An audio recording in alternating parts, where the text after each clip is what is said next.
Yeah. They do have a little bit of money in it.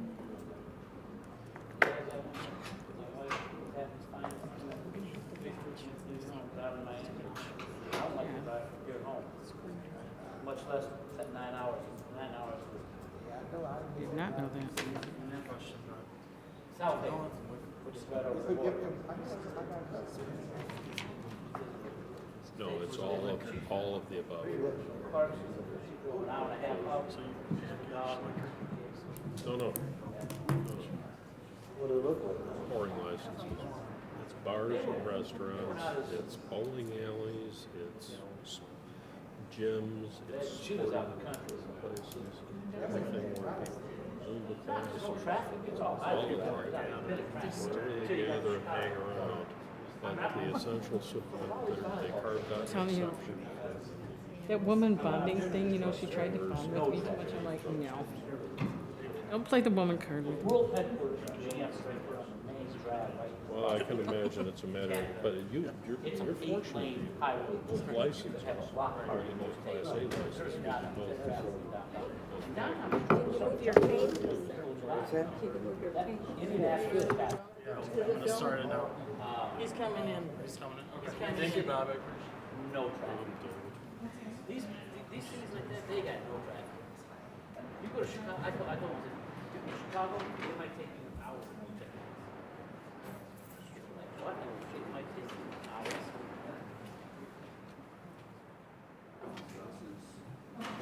That's probably the best. I've been.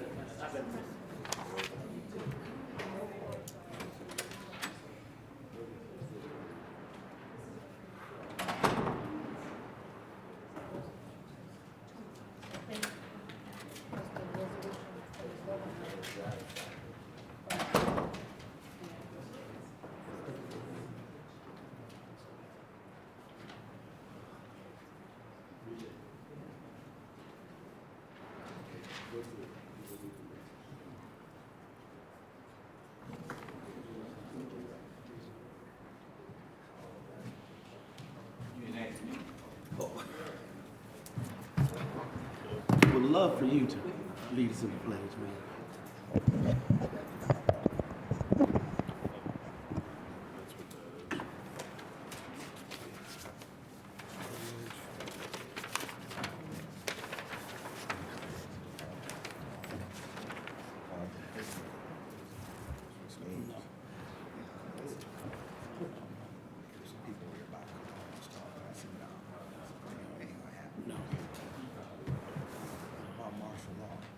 Oh, that's YouTube up and that's we're recording. not gonna happen. They'd have a Recording revolt now? if they tried it. All right, it's 5:15, right? 5:10. No, you'd have, no, that's not gonna happen. Well, whatever.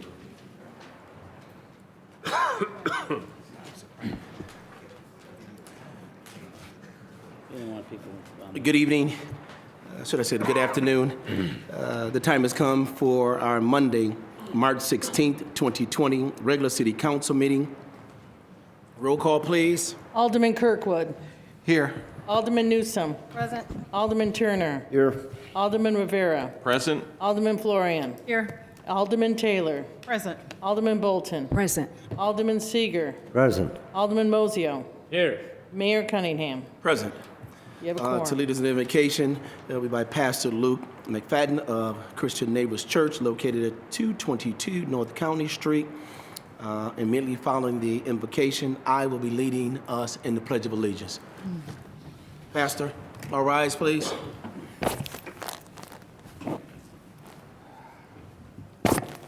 Heavenly Father, I remember the words of your poet, the psalmist from long ago, and how he prayed, "Power belongs to you, God, and with you, Lord, is unfailing love."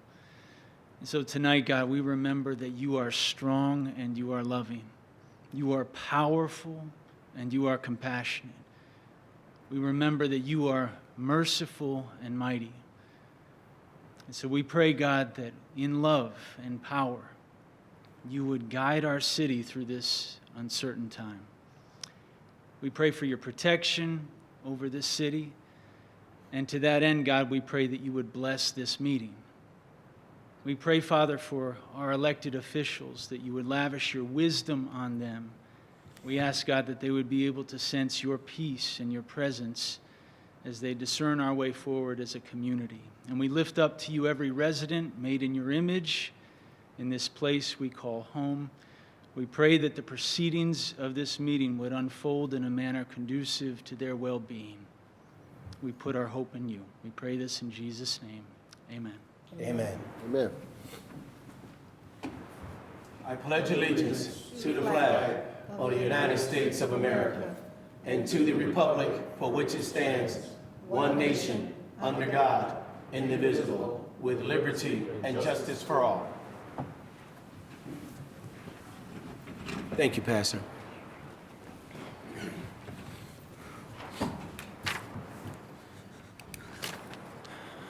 Item 3,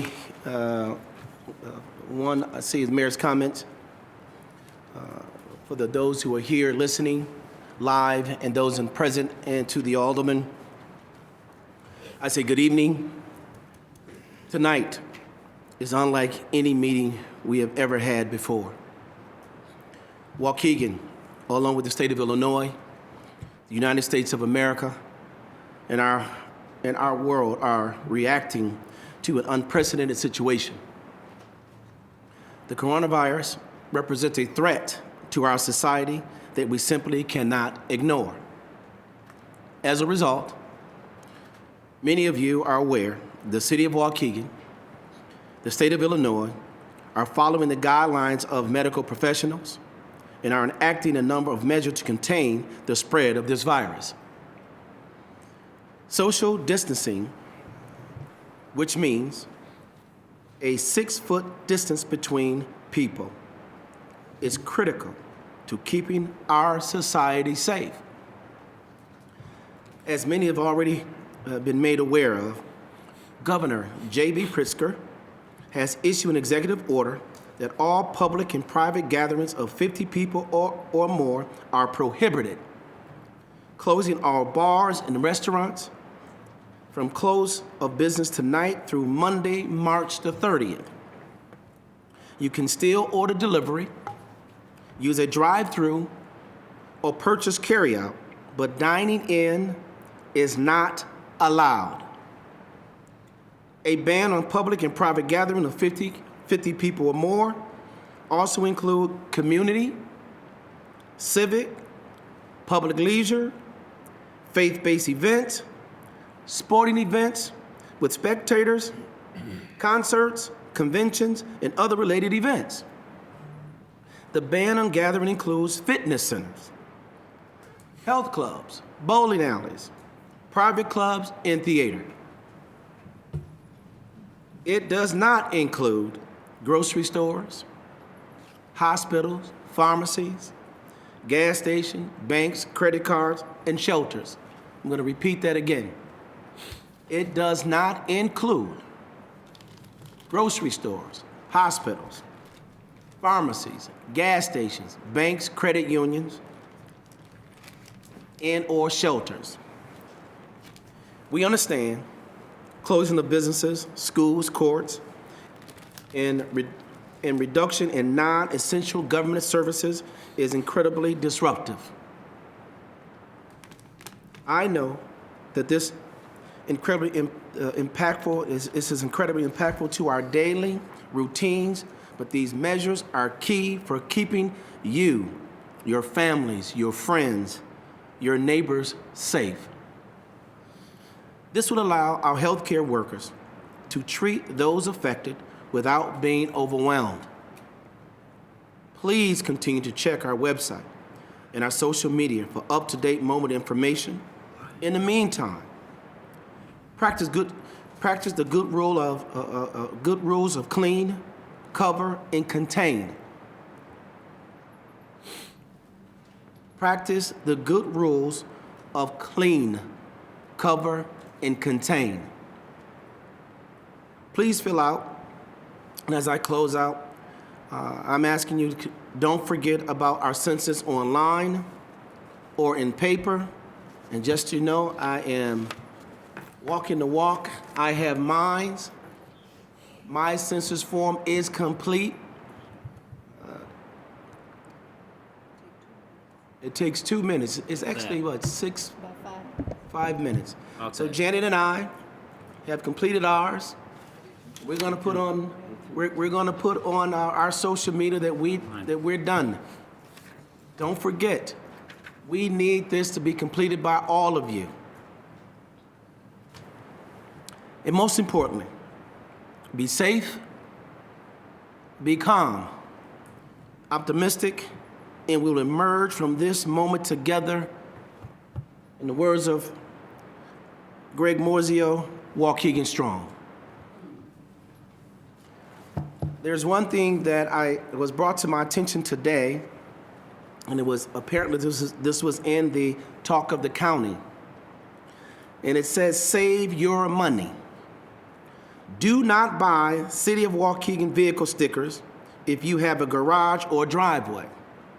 Keep your car off the street and you will not need to pay for the worthless sticker. It is a very discriminating fee for people who do not have access to a garage or driveway. A car cannot be ticketed in a driveway because it is on private property. I'm here to tell you that is false.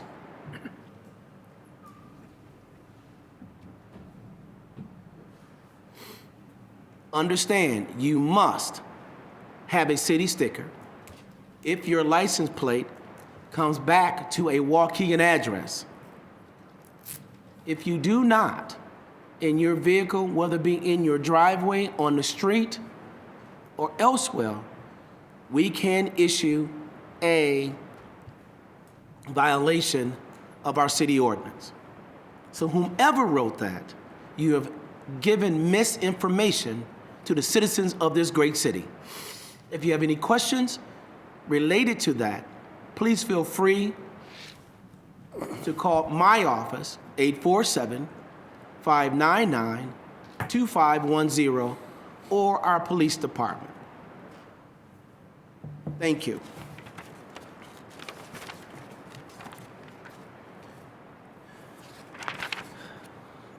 Item 2, resolution, proclamation, presentation, appointment.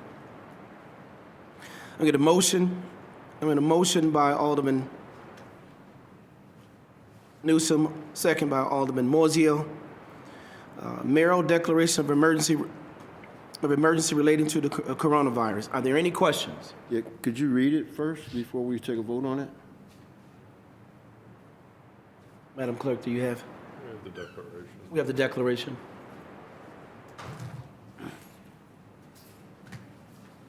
And this will be just a voice vote. The second one would be then individual, okay? Madam Clerk? Whereas on March 13th, 2020, the President of the United States of America declared that a national emergency arising from the widespread threat of serious illness and death due to the coronavirus and COVID-19 was in effect immediately. And whereas on March 9th, 2020, the Governor of the State of Illinois declared that a statewide emergency was in effect relating to the same issues. And whereas on March 13th, 2020, the chairwoman of the Lake County Board similarly declared that a countywide emergency was in effect, again relating to the same issues. And whereas the city of Waukegan and its populace is neither more nor less susceptible to the infection of coronavirus and the COVID-19 disease it causes than the national, state, or county populations. And whereas the city of Waukegan needs access to the full emergency powers established by law, including emergency funding for first responders and containment measures, but including all other powers and funding allowed by applicable law. Now, therefore, I, Samuel D. Cunningham, Jr., Mayor of the City of Waukegan, Illinois, do hereby proclaim and declare that a state of citywide emergency exists effective immediately, and that I will introduce a form of resolution to the City Council for approval at the meeting currently scheduled on March 16, 2020 at 5:10 p.m., seeking ratification of this declaration as provided for in 65 ILCS 5 sub 8 through 10 through 5 and all other applicable statutes and laws. I further declare that this state of emergency is in effect until such ratification, and that the same should be extended by the City Council until such time as the threat of serious illness and death has been announced by the Governor, and I seek the agreement of the City Council in such a declaration. I further declare that all persons should cooperate fully with all local, county, state, and federal officials with jurisdiction over emergency management and public health in assisting the containment and mitigation of the effects of this virus and the disease it causes, effective immediately this 14th day of March, 2020. There's a motion and a second on the floor. All those in favor? Aye. The motion is passed and carried. Item 2B. Well, before we go on, let's get this, and I'm going to make a comment after that. Motion by Alderman Mozio, second by Alderman Newsom, regarding emergency ordinance ratifying the mayor's declaration of emergency relating to the coronavirus. Are there any questions to the motion? Yes, sir, it is. So I just ask for clarity, and especially in the precedent having been set by the mayor of Champaign, Illinois. And reading through this ratification, the third paragraph from the bottom reads that, be it ordained that the state of emergency declared by the mayor on today, on March 14th, is hereby ratified, and the mayor is granted full emergency authority provided by law. And that seems rather vague. I'd like further explanation of what that means, those authorities provided by law, including but not limited to the power to enter into contracts relating to public health and services, purchases, et cetera, and extension of working hours. So I get all that, but I just want to know further what other emergency authorities this declaration and ratification is going to allow you. Before Bob answers, let's be clear. This is unprecedented of what we're going through right now. Sometimes you're going to have to make decisions on the fly. It's going to be evolving. Right. And that's simply where we're trying to go with this. I do not expect for me to make any decisions that's going to put us in harm's way. It will not go through our corporate counsel. And to be honest, I truly like to get all the opinions of aldermen before I do this anyway. Yeah. That's just but there might come a situation where we just have to make a decision that we cannot convene before the decision is made that might exceed the 25,000 authority. So simply that's what we're trying to do here from contracts. My concern and my question is for clarification for the citizenry. As you mentioned, we are in this unique situation, and I have no objection on the surface, on the principle of allowing you emergency authorities. I think we need to be very clear on what that could mean. For example, in the city of Champaign, they are implementing curfews. They've granted her authority, the mayor, authority to seize property, to restrict sales, and a number of other emergency authorities. And I'm not saying that you're going to do those things. I just want to be clear for me and for our constituents what we're talking about when we say emergency authorities. It's not just these things, these sales. So, and I mean, if you have those authorities, if that's what you're asking for, that's fine. Not objecting to it. I just want to know if that's it, if there's things along that line. Do you anticipate curfew restrictions, travel restrictions, seizure of any properties, restrictions of sales, or anything of that nature? Do you anticipate that at this point? Well, the guidelines that we've really been going through is, and as I said earlier, we're going to go through, if the CDC says certain things we need to do, if the Illinois Department of Public Health or the governor's office said that we need to do, aka our own Lake County Health Department says we need to do some things. Right.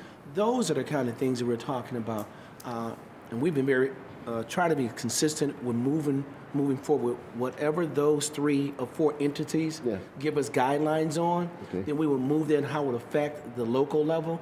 That's where that emergency authority comes from. But Outside of those guidance, Yeah.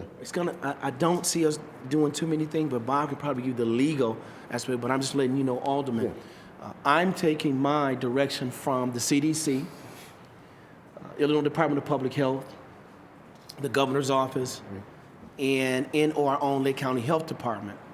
Even with the governor, the governor's office, there must be a legal declaration before we even take action. So that's really where I'm at as far as what we're going to be doing. If it comes out that we need to do something with curfew based on those 3 entities or 4 entities, then yes, we move forward on it. For us to react on our own, there could come a situation where they have not given us guidance and we might need to react, and that would fall in there too. But typically, what we have been able to do here and the messaging and guidance that we've been is stemming from the CDC, Illinois Department of Public Health, the governor's office, and our own Lake County Health Department. Bob, maybe you can touch bases legally what that means for us. No, we're primarily looking at this as a spending and community mobilization situation that, this is a unique situation. Most of our emergency laws were set up with the idea of either civil unrest. A lot of them date back to the Red Scare of the fear that the Russians were going to nuke us. Most of them really are typically used for natural disasters, floods, tornadoes, fires, volcanoes even, in some instances, depending on where you are. Where Champaign got into trouble was they, for some reason, adopted the idea that they should take away people's weapons. It's an NRA issue. That's where they got their notoriety from that. We're not planning on anything remotely like seizing people's guns and the rest of it. We will enforce the existing laws the way they sit. We will preserve public order. The main thing that we have to do here is, and I think this is really job one for the city more than anything else, aside from keeping assuring the populace that they will be safe and that they'll have access to food and medicine and all that they require, is to know that we're taking steps to make sure that our emergency personnel are protected, that they'll be available to be out on the street, that we're limiting public contact wherever it can be done without endangering public safety, that we have succession plans in place to make sure that these services go on, even if some members of the first response team do come down with this disease, that we'll still be able to provide those essential services. And that's what this is designed to do, is to make sure that if, a worst case scenario, just imagine if we ran short on ambulance personnel and we had a higher superior to come in, or one of the other paramedic services, we would at least be giving the mayor the authority to go and arrange for that to be done if we needed to bring in additional paramedics or police from some outside jurisdiction, that he wouldn't have to go and try to negotiate IGAs, but could make a phone call and bring in people like that. That's what this is designed for. Great. And it is, the primary limit on it is the temporal limit, that it's, the statute that we're operating under says it operates for basically from council period to council period, and then it can be dissolved at any time if there's a good reason to do so, and there's a vote to bring that up, and then there'll be a final accounting at that point in time. Thanks, Bob. Thank you, Mayor. No question. Okay, thank you. Alderman Fleury. I realize that you won't be able to contact us ahead of time because it'll be you said on the fly kind of thing, but certainly within a certain period of time, you could let us know what's happened. Oh, absolutely. Yeah, that's it. And our goal, and as most of you already seen, we've been pretty fluid about keeping aldermen informed of what's going on. But yes, to answer that question, yeah, we will. And I just, you are part of the messaging of the city of Waukegan. The more you know, the better the correct information is out in our communities. So we're in it together right now. Yep. You asked for this, everybody. We're here now. Any other things? All right, roll call, please. Alderman Kirkwood. Yes. Alderman Newsom. Aye. Alderman Turner. Aye. Alderman Rivera. Aye. Alderman Florian. Aye. Alderman Taylor. Aye. Alderman Bolton. Aye. Alderman Seager. Aye. Alderman Mozio. Aye. Motion's passed and carried. I'm gonna add this. Everybody, aldermen, when you get a chance, please give a good thank you to our department heads so they can push that down to our frontliners. They have been true champions for our community, from our police, our fire, our public works, to our city staff, our department heads. We truly appreciate what they're doing right now. We're working on the skeleton crew, as you all know, and they're rotating. But our true frontliners are there, and they're going to be there. That's the job. That's what they signed up for, and I want them to know we appreciate them. From our dispatchers, who's taking the initial call and pushing it out to your police and fire. I also want to put a huge thank you, if you get a chance, if you have any of these on your speed dial, all of our grocery stores, all of our Walgreens, they're staying in there. Yeah. Trucks are still being delivered. Shelves are still being what? Stocked. They're not being stocked as fast, but it's still happening. I spoke to 2 or 3 of them today. I personally went out and thanked the cashiers, those who are at Jewel, at Superfresh, at Menages. We need to know that they are doing a superb job for our community. That's a good point. I wouldn't suggest that you go inside any place, because I've asked you to limit yourselves, your exposure, but if you have telephone numbers, if you need them, it'd be good for them to hear from us that we appreciate what they're doing, to push that down to everybody, a part of our grocery stores and convenience stores, because we need them now. All right? Thank you to our own staff and department heads. I truly appreciate what you're doing. Keep it up, but this too shall pass. With that being said, item 3, audience time. Madam Clerk. Thank you.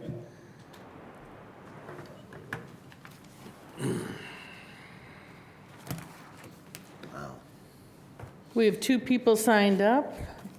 I have Rochelle Evans and Calvin Mathis. Go ahead and go to the east side of the room, announce your name, and I will time you.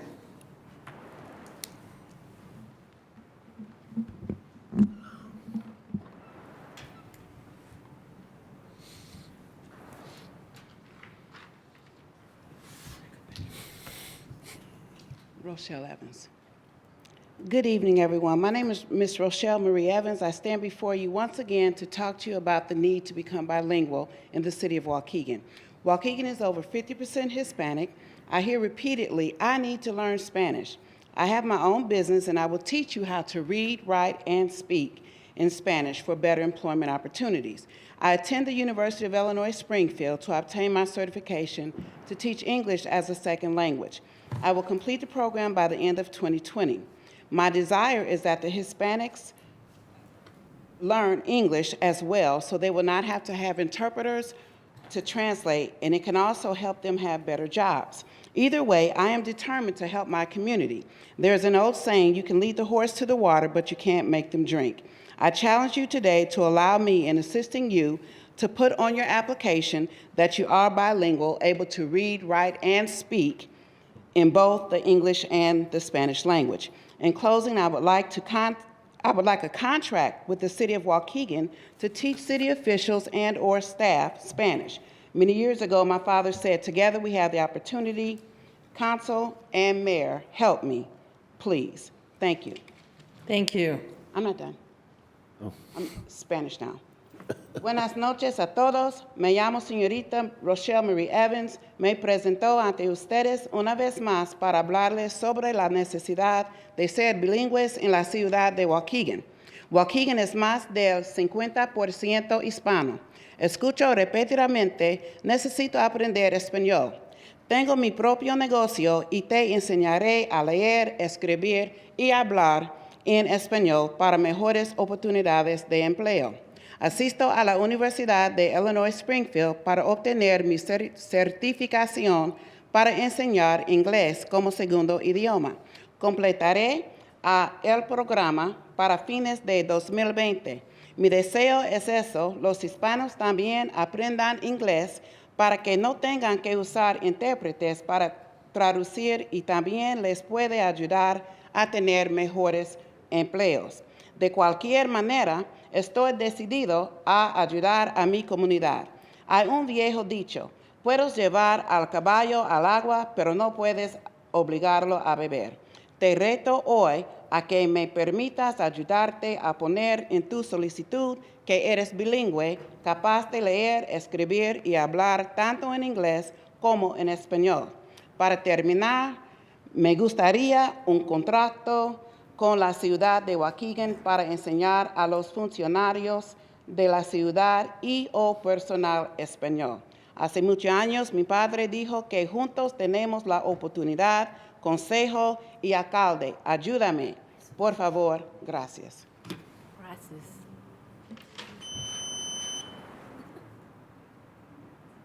Within 3 minutes. Muchas gracias. Muchas gracias, darling. Good evening. Calvin Mathis. The clock doesn't work there. I'm back to where I started from. I got it. I turned my clock off because I I got saw it. that one. Well, if you could just give me a 15-second and I'll close out. As you guys know, this is the third time I've been here, and I'm going to wrap it up tonight, even if I'm done or not. But I just kind of wish I had paid more attention in high school in my civics class. There's this phrase that a civics teacher had us learn, and it jumps out on me, is life, liberty, and the pursuit of happiness. And that, and I was like, man, that just been ringing through my ear since I started this discussion. And I thank you guys for your feedback on it. And I think about this Stretch situation, and I can't help but think about his mother, and I will never forget it. Don't want to forget it. His mother came up here on a walker, and she said, all she ever heard from her son when he was younger, and I'm paraphrasing, was that he wanted to grow up and start his own business, his own bar. And she was so happy and proud of him when he did that. And I just, that stuck with me because I thought of my mother, and how I'm a parent too, and how proud our children make us. And then she talked about how disappointed she was for this situation that Stretch is going through, her son is going through. That being said, I think we can, as a city, work through this thing.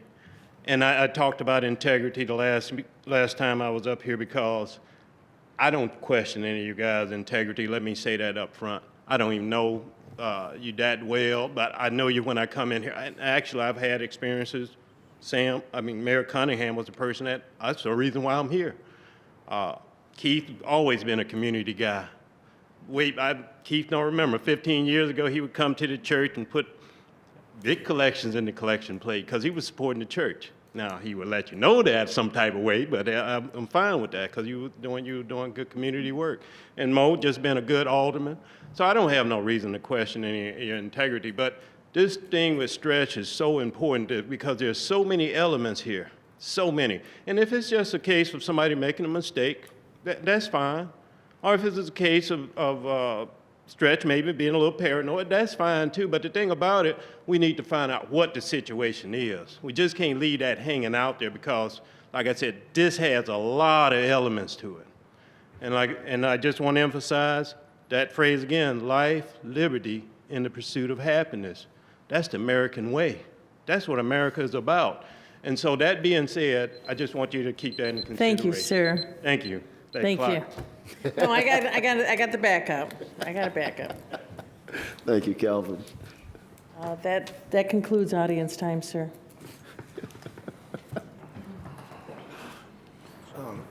Again, thanks everybody for coming out and speaking. I'm up for you too. Yes. It was somebody's clock? No, we're good. Okay.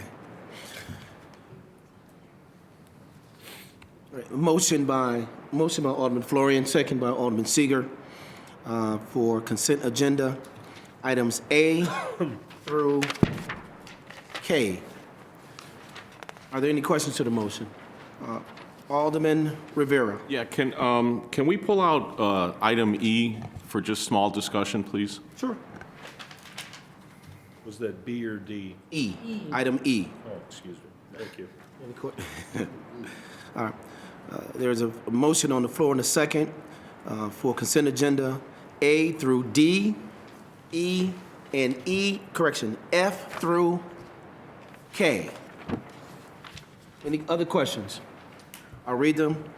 Motion to approve regular meeting minutes from Monday, March 2nd, 2020. The resolution authorized a contract with GHD Services, Inc. for Phase 3 air testing of ethylene oxide emissions. Motion to approve in the form, 4C, motion to approve in the form provided by the property owner's agent and ordinance prohibiting the use of groundwater as a portable water supply by the installation or use of portable water supply wells or by any other method within specified limits on the properties located at 2201 North Lewis Avenue, 1802 Sunset Avenue, and 2200 North Lewis Avenue, Waukegan, Illinois, adjacent to rights-of-way. Item 4D, motion to approve the form provided by the property's owner's agent, a highway authority agreement as presented. Items 4F, motion to approve vendor payments dated March 16, 2020, a total amount of $3,040,994.36. Mr. Mayor, can we amend that motion to show a revised total of $3,010,128.38? There was a $30,000 difference that was removed. So moved. Item 4G, motion to approve regular payroll dated March 13, 2020, the total amount of $1,564,984.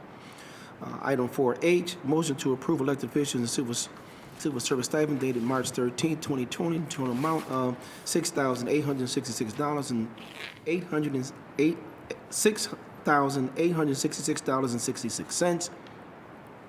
Item 4I, motion to approve comp time cash out dated March 13, 2020, a total amount of $332.99. Item 4J, motion to approve payroll for name listed on the agenda, 8 hours dated February 28, 2020, to the total amount of $315.28.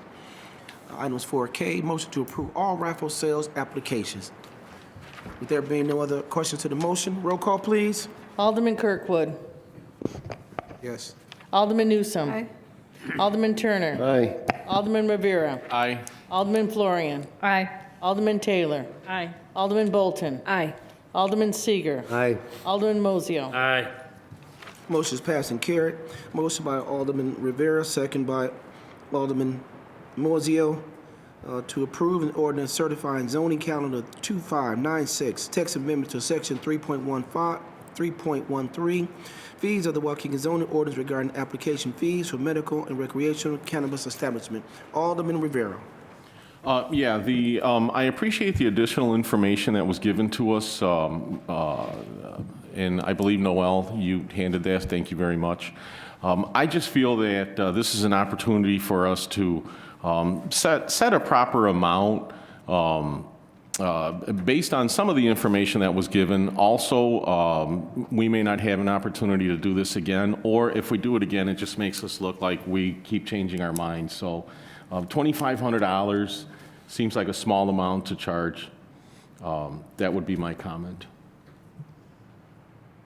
I would propose something like at least $5,000. There are some indications here that some municipalities are charging $3,200. There's $3,500 here, and there's one that charges a one-time fee of $10,000. But again, that's just my suggestion, and just wanting to make sure that that we charge appropriate fees. Thank you. Alderman Florian. I've already been contacted by 2 companies that want to come to Waukegan, and if I'm not mistaken, you can only do these businesses in communities that have agreed to sell marijuana, is that correct? So, and then the other issue is you can only have them in certain places. So the number of places these can go is a very limited thing.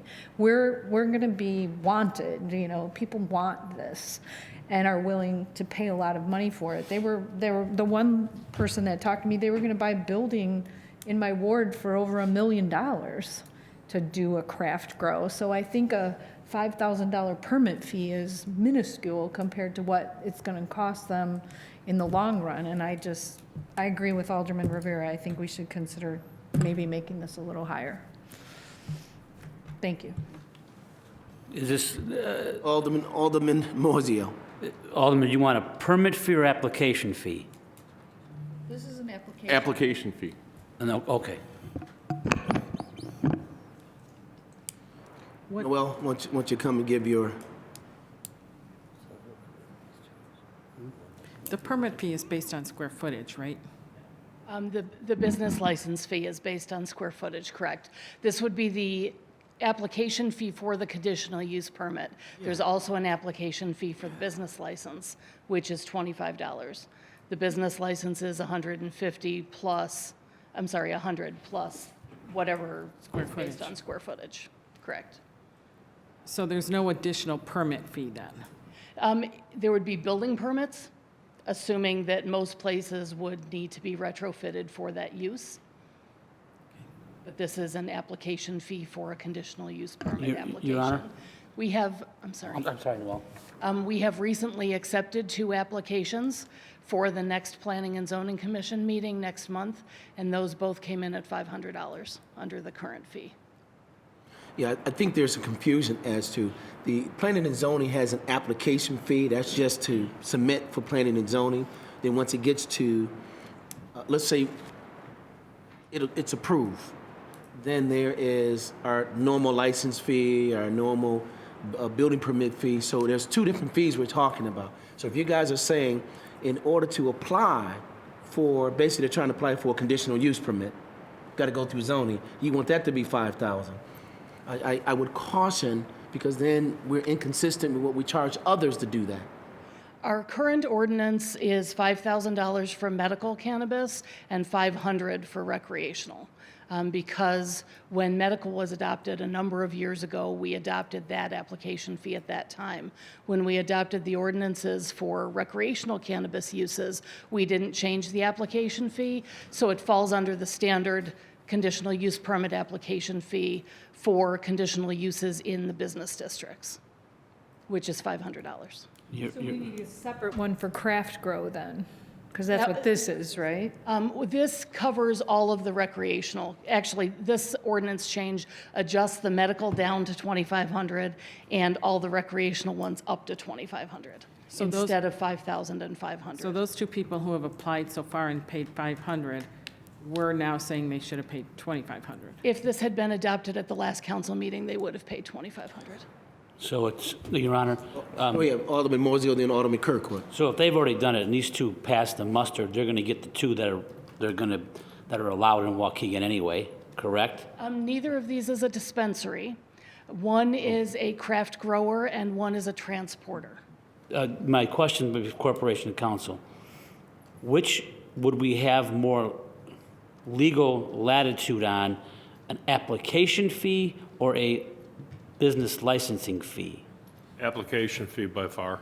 Okay, so we could generate more money with an application fee. Yeah, we are, you remember that the state reserved all licensing powers to itself.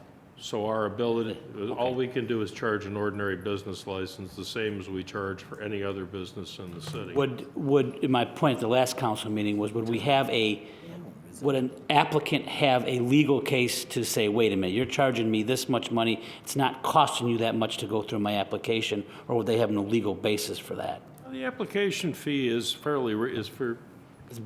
arbitrary for a reason? It is arbitrary at some level, but you know, you can never predict how much it's going to cost you in any particular setting. These tend to be more controversial topics than others. There's more room for public debate. There's more room for people to come in and talk about it. The meetings can get extended. You can end up with additional requirements on staff, making sure that the distance requirements that are set forth in the statute are met. There's a lot of other ways in which you can quantify this. Because to me, if we can get a little bit more money, I agree with Alderman Rivera on this, we can get a little more money out of the application fee. The licensing fee, of course, the state in its infinite wisdom is always putting the city in, at the caboose of all of their new revenue streams. So maybe we need to, we could do that right now. We could change it to 5,000 or 4,000, whatever Medical the was. majority of it is, and go from there. If it's, it's sort of a double-edged sword. We already have 2 applicants, right? We do. And we can only have 2 in the city, or is that going to be No, more? that's not correct. That's not correct, okay. I misunderstood it, okay. No, we estimated that for dispensaries, we would likely only get 2, one downtown and one at Fountain Square because of the distance requirements between Correct. them. But we haven't had any dispensary applications yet because they have to get their license first. Right. Whereas the other uses had to have a location identified and have submitted an application for zoning before they could submit their state license. So we wouldn't be in any legal trouble where we've already had these people pay $500 for an application fee, and anybody going forward would pay $5,000. That's just the luck of the draw, as we say, right, Counselor? Right. How I would put it, yes. Okay. Or the luck of timing, I guess, lack of a... I would add that so far we are spending not an insignificant amount more time with these applications than we are with a standard conditional use application. So it is costing more in staff time for these. Oh, there you go. There's your answer. Yeah, I'm sorry, Alderman Kirkwood. Alderman Kirkwood, go ahead, and I'll Okay, Noel, you and I had this conversation regarding these 2 applicants, because my concern was that these 2 companies would get it at a lower price if others came in, and my question to you was that if we could later on let them know that that fee could go up so that it would be consistent with whatever fee that the council decided would come as a result of it being brought to the council. So you were asking about making the start date for that fee retroactive. That is correct. And I suggested that I would prefer council opine on that rather than me. Yeah, And so Corporation Council, I think that's a problem. okay. You're not going to win that one. They've applied for it, and they've received their, whatever. And that's a they've got. one-time application fee, right? As where Yes. It conditional is. use business licenses yearly. It is, and you got to remember, which something Noel touched on earlier, those 2 licenses that we're talking about, that have, applications that have been completed, are for a transport company, Right. that's And no craft public grower. sales, And craft grower. and a craft grower, which does have the potential for at least public sales, but it's in a unique industrial zone, which is different than the retail sites that are probably more commercially desirable, if you will. So there's a significant difference between them. That's one of the reasons the craft growers and transporters are under the Department of Agriculture licensing process rather than the Department of Professional and Financial Responsibility, which is where the dispensaries fall. Well, Alderman Rear, if you want to amend this motion to more money, I'll second it. Okay. Hold on a second. We have Alderman Turner. Thank you. So once again, we're debating increasing costs for licensing, applications, fees, et cetera, whatever category for businesses. And as we've discussed before, and Alderman Moiseo has said, this has got to be the most business unfriendly city around, right? So we are not business friendly, and there's absolutely no rational reason why we should raise fees to $5,000 for an application for one category of business, right? And in that category, you're only going to have, at this point, 2 applicants. But maybe over the next 20 years, we get 3 more, and we end up with 5. So you're going to increase that application fee to $5,000. Well, why wouldn't we do that too for any other business that applies for an application, right? They put in an application, it's $5,000, right? So every time somebody comes in with a new thing, we're going to raise and we're going to fluctuate. There's no continuity. And I got to tell you, I talked to a lot of business owners, a lot, not just in Waukegan, but across the county. And but I'll tell you a story quickly about one business that wanted to move to Waukegan years ago. It was called the Jammin' Van. He was running sailors from the Navy base out to Gurney Mills Mall, and he wanted to expand and grow his business. He wanted to move it into Waukegan. And he came to Waukegan, and he was walked through the process of application fees and approvals and so forth and so on. It's like 7 steps. And he said he stopped in the Gurney City Hall, and he walked out of there with a business license. He didn't even have a location, and it took him about 40 minutes. So if we're going to be the city of progress and we're going to encourage business growth and expansion, we can't then put economic restrictions and burdens on those businesses. What we should be doing is Waukegan is open for business. And here's how you do it. We ought to be streamlining our processes and reducing our costs and providing incentives to locate businesses here, not making it a burden to do so. So if you want to make the motion to do it, I'm not in favor of it. I'm pro-business all the way. One of these applicants is going in, wants to go in at 99 West Greenwood. That's in my ward, and I'm always supportive of businesses going into my ward. And as the alderman on that particular one, I ask my colleagues to vote with me and not increase the license fee or application fee. Thank you. Mayor, can I say one thing? Alderman Taylor. I think we always have to balance between business and residential of, what we're doing.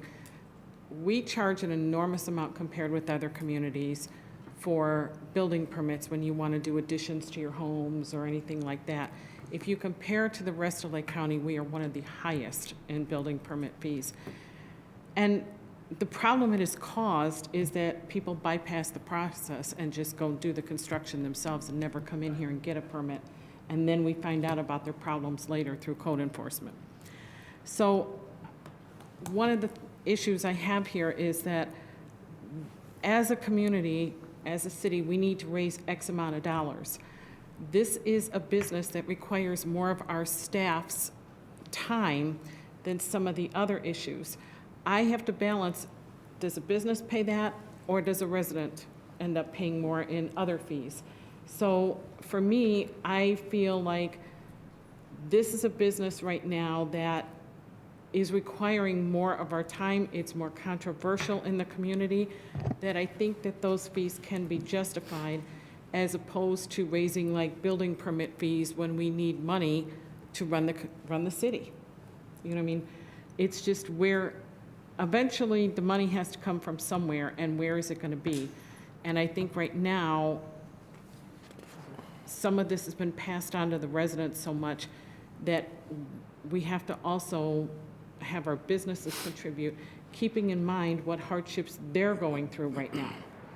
So it's a balancing act, but.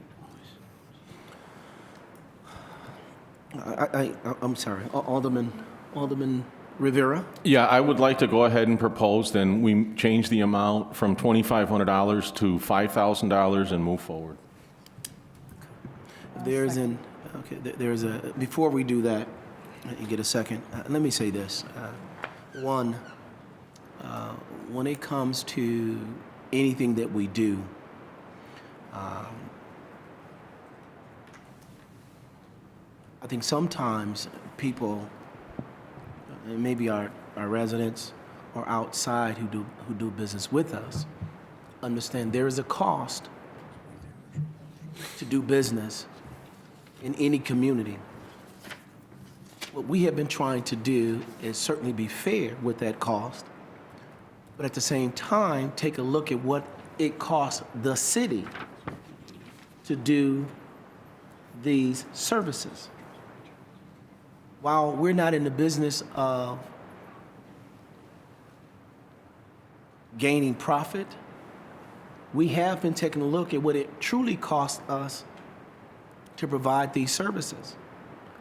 An application comes in, the number of people who have to take a look at it, We used to have building fees, they was just $50. It cost us $150 to $200 just to process that application. So we're not looking at trying to be business unfriendly, but we are trying to make sure that we do what's called a net neutral. So if it's $200 to process that application, it's only fair to our customers and to our taxpayers to make sure that we balance out that $200. So I caution us when we say that we're not business friendly, that we're too high. We have a city of 360 square miles, multiple businesses that has to come in and do.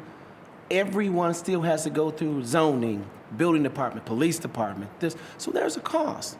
And what we're trying to do is trying to make sure that cost does not cost us in the long run. And that is something all department heads are taking a look at. So one of the first things we got in here when we came is, what does it cost for us to process an application? We were charging $25, $50, $100, when it was really costing the city $200 to $250. We're going to make those adjustments as we go on. So we're not hard to do business with. I just think we're realizing what it takes to do business in this community, and now we're messaging that information back out to the public so they'll begin to understand that this is not free. While it may sound like it's free, it is not. So when staff comes up to you and gives you a recommendation, the recommendation is based on their time, our time, planning and zoning time, etc. Right. So that's why when we put those dollar amounts in there, they're fair. I would say to you, if that's something you want to do, because this is pretty unusual, the dispensaries, cultivation, all of those. This is highly unusual, and it's probably not going to be all the time. I'm not here to say not do it or do it. I'm just letting you know when we speak of, we are friendly. Our premiums, I should say premiums, I'll go Felix saying premiums. Our cost of all of our services is based on what it cost us. Would I love for us to make a profit? Yes, but in government, net neutral is almost a profit. And we'll close this out with to go with Alderman Rivera, another comment, but Noel, I think she had something else to add. If I can add to that, we do as staff make a concerted effort to be business friendly. We get comments in the Planning and Zoning Department frequently about how quick our process for conditional use permits, variances, et cetera, is as compared to other communities. Ours is, depending on how the dates actually fall for the meetings, less than 12 weeks. Many are 6 months or a year or longer in many communities. So we're significantly faster than that.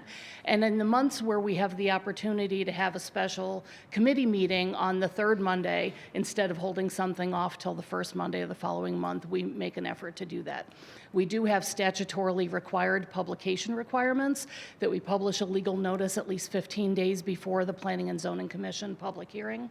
We also have to send certified letters to all the adjacent property owners within 250 feet of a parcel that's under consideration for a variance or a conditional use permit, also 15 days in advance. So those are imposed outside of our control. And, you know, because it's the city council, it's the Planning and Zoning Commission that makes these approvals. There are regular schedules, but we make a concerted effort to be business friendly. We work hand in hand with the building department and the fire department and host joint meetings with businesses to try to get all questions and issues addressed at one meeting together so that they don't have to bounce around to different departments. We really do make an effort to be business friendly, and I would suggest that most people think that we're very business friendly. Your Honor, I got one more comment real quick. Okay, we're going to go Alderman Rivera, then Alderman Mozio. I'm sorry. Alderman Rivera. Oh, no, I'm sorry, I'm good. I just want to make the motion. Okay, Alderman Mozio, then we get a motion. I got to make a correction and an apology. Okay. That's not in my ward. It's in Alderman Rivera's ward, so go ahead, thanks. I mean, I'll support the increase, but because I think it's going to be, it's a business that makes a lot of money, and they probably can afford it. Just, I hope I'm wrong, but she'll be the highest one around. Zion is $690. Winthrop Harbor is to be determined. We're going to be $5,000. Wadsworth is $1,600. North Chicago is to be determined. And Park City is to be determined. I'm a business owner, 5,000 or 690. And in this business, I don't think location makes a whole big difference when it comes to Except it does, because Yeah. it can only go so many places. Yeah. How many places I in hope- Winthrop I just- Harbor I can you just said put I hope I'm wrong, and I know you're right. No, I'm I not. hope I'm wrong. I'm But just I'm saying. just, I mean, business is business. So, that's fine, but I'll support it. All right. Everybody, wow, and again, I'm going to say this. This is an unprecedented, not request, but business. I mean, if I can go and talk about it how it really is, whoever thought we'd be selling marijuana in the open market? Let's be honest here. We didn't. But we're here now, and we're trying to navigate through all of these as best as we can. Me, I'm a man about residuals. I want it to come every year, all the time. A one-time fee is, it sounds good, but residuals are what makes us run all the time. Let's be clear to that. So, if there is the will of of our legislative body as it pertains to this specific business, and I want to be clear about that, this specific business, then so be it. It's a one-time hit. And for those who are in the business, hey, it's a reward. Yeah. So with that being said, we have a motion by Alderman Rivera, a second by Alderman Mozio to amend. Actually, it was Alderman Florian made it. That's fine. Alderman Florian, to amend the motion of $2,500 to $5,000 as an application fee for planning and zoning. I want to be very specific on that. Application fee for planning and zoning for this specific business. Is that correct, Noel? Yes, for conditional use permits. Yes. All right. All right. Are we all clear? Yes. An aye vote is to Increase. from $2,500 to $5,000 on the application fee. Dear Lord. Okay? Any other questions? Roll call. Alderman Kirkwood. No. Alderman Newsome. Aye. Alderman Turner. Equal protection under the law. No. That was a no, sir? No. Alderman Rivera. Aye. Alderman Florian. Aye. Alderman Taylor. Aye. Alderman Bolton. Aye. Alderman Seeger. Nay. Alderman Mozio. Aye. The ayes have it. There's an amendment on the floor for the application fee for a conditional use permit as it relates to recreational, I believe, Medical cannabis. medical and recreational cannabis establishment. There's the original motion will read, motion by Alderman Rivera, second by Alderman Florian, to approve ordinance certifying the zoning calendar 2596, text amendment section 3.13, fees of the Waukegan zoning ordinance regarding application fees of $5,000 for medical and recreational cannabis establishment. Any other questions? Roll call, please. Alderman Kirkwood. Alderman Newsome. Aye. Alderman Turner. No. Alderman Rivera. Aye. Alderman Florian. Aye. Alderman Taylor. Aye. Alderman Bolton. Aye. Alderman Seeger. Alderman Mozio. Aye. The ayes have it. Motion is passed and carried. Reports and communication, Treasurer's report is on file at the clerk's office. Item 6, 7, and 6, 7, and 8, there being none. Items 9. A motion by Alderman Bolton, second. Motion by Alderman Moiseo, second by Alderman Turner.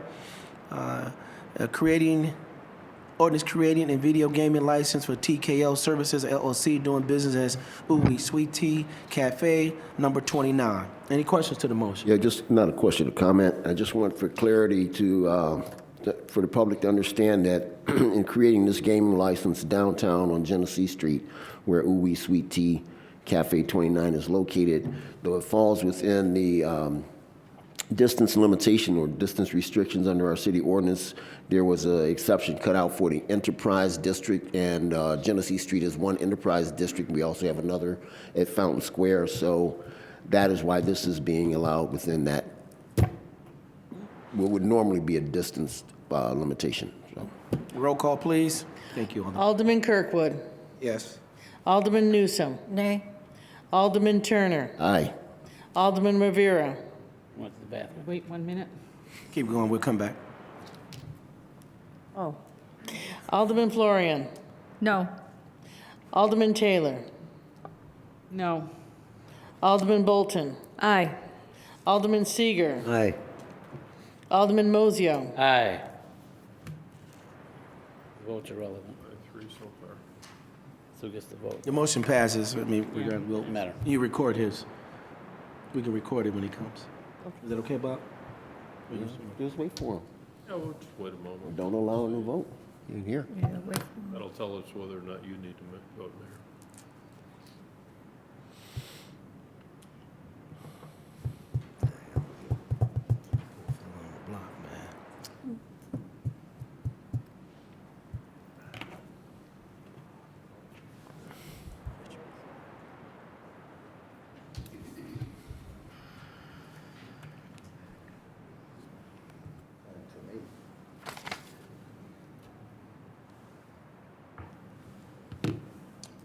Alderman Rivera, I need your vote.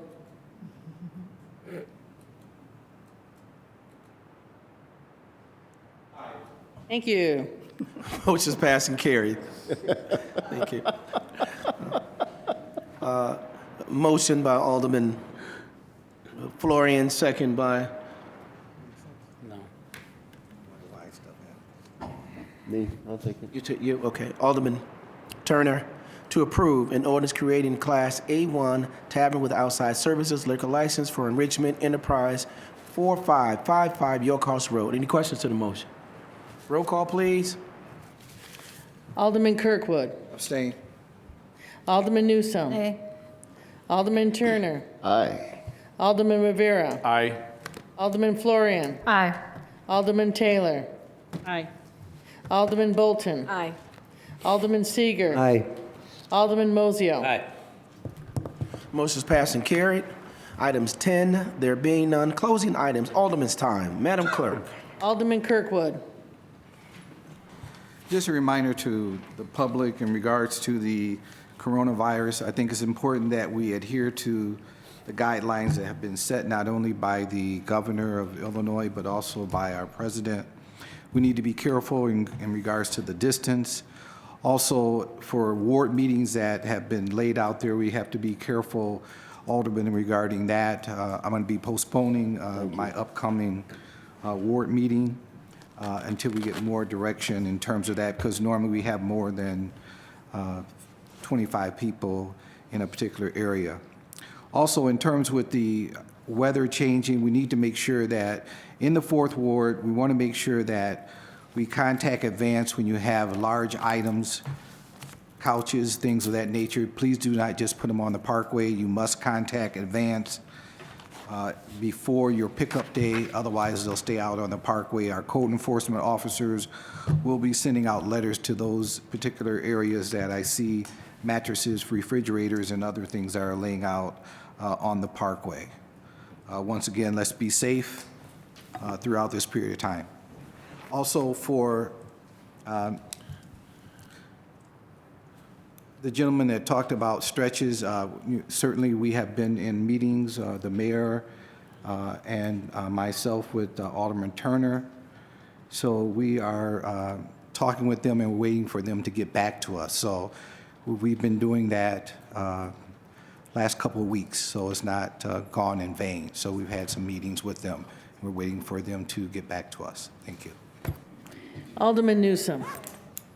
Alderman Turner. Yeah, thank you very much, Madam Clerk. So first, I want to really thank and acknowledge the mayor and his staff and the clerk.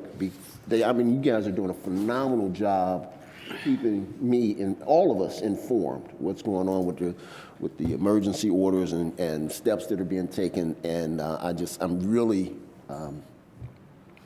really comfortable with the information that's coming out to me and allowing me to disseminate that out into my ward. So I want to thank you very much. I also want to acknowledge, of course, our first responders and the situation that they find themselves in and precautions that they're taking. The response from the city mayor's office downward has been phenomenal from what's being communicated to me, and I really appreciate that. You know, folks, often I take an alternate position on any given topic of discussion, and I'm not doing that to be contrary. I think differently about things. I think things from a different perspective, and I sometimes think about things in depth. So I'm not being contrary, I'm just altering my differing perspective and opinion. I think the mayor is doing a great job overall. I'm supportive of his efforts in this regard in this emergency situation. So sometimes I'm asking questions that I want to solicit information so that we have transparency, so that information is being communicated out to the public and out to the audience that's present. That's why I ask some of these questions, but don't take that to mean that I'm just taking contrary by nature. I know my wife sometimes thinks I am. Okay, so in the 6th Ward, we're doing a lot of good things over there. Still going forward with cleanups. Every week, I'm working very closely with our code compliance officer, Mr. Josh Nickerson. Continue to write notices of violations, and we're giving a little leeway. People are kind of getting ahead of the curve with their cleaning up their properties and yard waste and so forth. Mr. Nickerson is out this week in personal business, but the building department running at a skeleton crew, but being responsive. Had Tony Kuval meet with me at a constituent's residence about sewer backing up. We're getting a lot of things done for our residents in the 6th Ward, and I just want to thank all of the city staff for how responsive you're being to my requests and our neighbors' requests. Thank you. Alderman Rivera. Thank you, Madam Clerk. I just want to echo what Alderman Turner indicated regarding the staff and the reactions to the pandemic emergency that we currently have. It's not something that happens all the time, so I don't think there are true parameters set up, but at this point, city staff exceeds my expectation when it comes to communication and keeping everyone abreast of what's going on. Also, I'd like to make a comment just to add to Alderman Kirkwood's comment regarding advance. They are now only picking up one bulk item versus 2 bulk items, which I believe that expired with the contract last year. Some people have put out 2 items. I've gotten calls where they will only pick up 1. But just so everyone's clear, it is only 1 bulk item being picked up at this time. And just to echo everyone's comments regarding the coronavirus, at this time, really what we're trying to do is we're trying to minimize risk. And it's just everyone's job at this point, minimize the risk of either catching it or spreading it, and that's all it is, plain and simple. Thank you very much. Alderman Florian. Thank you, Madam Clerk. I'd like to echo what my colleagues have said here about the handling of this pandemic here in the city. I just got a message from someone, the courthouse is now going to be closed for 28 days.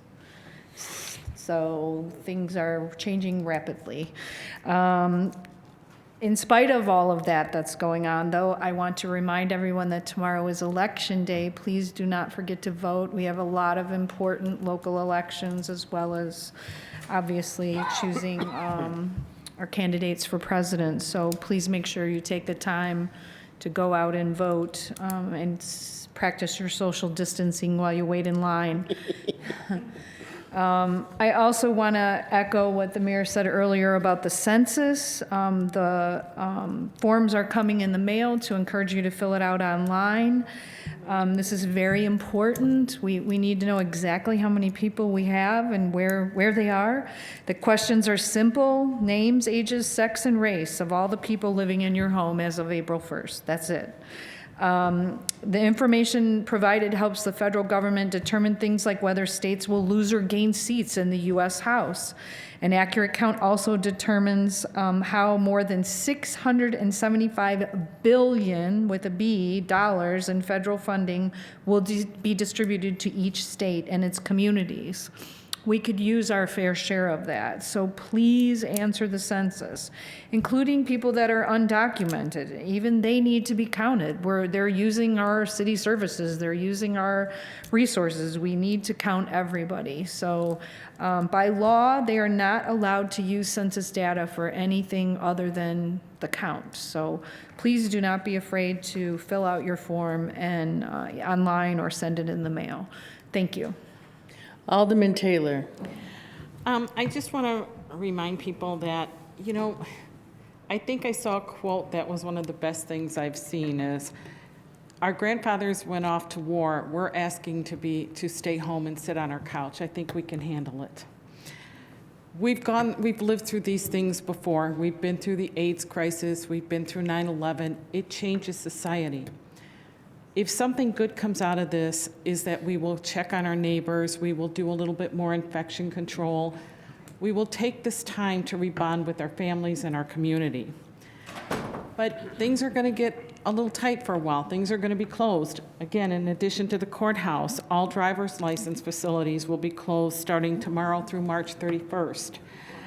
Driver's license and plate expiration dates will be extended 1 month, and the state is asking the federal government to see if we can extend the October 1st deadline for the real IDs. So things are playing out on a daily basis. Please, Secretary of State. it causes a lot of anxiety, and it causes anxiety particularly in children. Try and keep structure in the home for children. Try and roll with this the best you can, but you can see here, we work as a community. We've always been a community, and we always will be. So this too will pass, but it may not pass next week, 2 weeks from now. It may be a couple of months, and we're going to get through it. And as you can see with the mayor, he's communicating with people. We're doing the best we can, but things are changing on a daily basis. Right. So please stay with us and, you know, find the good in this. Take some time. Thanks. Alderman Bolton. Yes, I want to echo what the mayor said. Let us thank our fire, police, and public works, and all those that are on the front line for making things happen. I just want to openly say thank you. I also want to thank those that pulled together to make successful within the First Ward the street name change for Dr. Mary Lacey, and I just want to give a shout out for them. And I don't need to be redundant. As you all know, follow the local, county, and state regulations and when concerning the virus. And allow me to, I also work for the health department. And for those that don't know the signs and symptoms, some of the signs and symptoms for the virus is a fever, a cough, and difficulty breathing. So make sure, as it already has been said, make sure you take care of yourself. And once again, fill out the census. I have done so. Thank you. Alderman Seeger. No comment. Alderman Mozio. Motion to adjourn. Second. Motion by Alderman Mozio, second by Alderman Turner to adjourn. All those in favor? Aye. Real quick, to our troopers, for those who came to council meeting, thank you for stepping out. Appreciate you.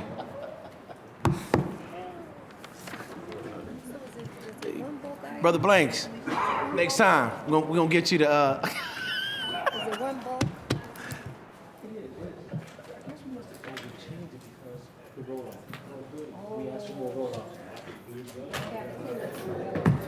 Hey, Felix?